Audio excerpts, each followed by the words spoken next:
وكفى وسلام على عباده الذين اصطفى أما بعد أعوذ بالله من الشيطان الرجيم بسم الله الرحمن الرحيم فأما من أوتي كتابه بيمينه فسوف يحاسب حسابا يسيرا وينقلب إلى أهله مسرورا وأما من أوتي كتابه وراء ظهره فسوف يدعو ثبورا ويصلى سعيرا. صدر انجمن اور محترم سامعین کرام، آج کی اس انجمن میں جس موضوع پہ میں بولنا چاہتا ہوں وہ ہے محشر میں لوگوں کے احوال.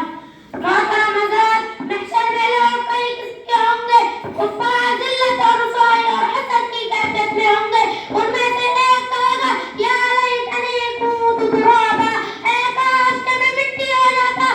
نافرمان مؤمنین کو ان کے گناہوں کی مقدار سے بلا مشقت پہنچائی جائے گی، لیکن متقی لوگوں کو فضل اکبر یعنی بڑی گھبراہٹ کم میں نہ ڈالے گا. فرشتے بشارت کے ساتھ ان کا استقبال کریں گے. اللہ تعالیٰ اپنے عرش کے سائے میں ان کو جگہ دے گا اور اس دن کا خوف ان کے لیے ہلکا کر دیا جائے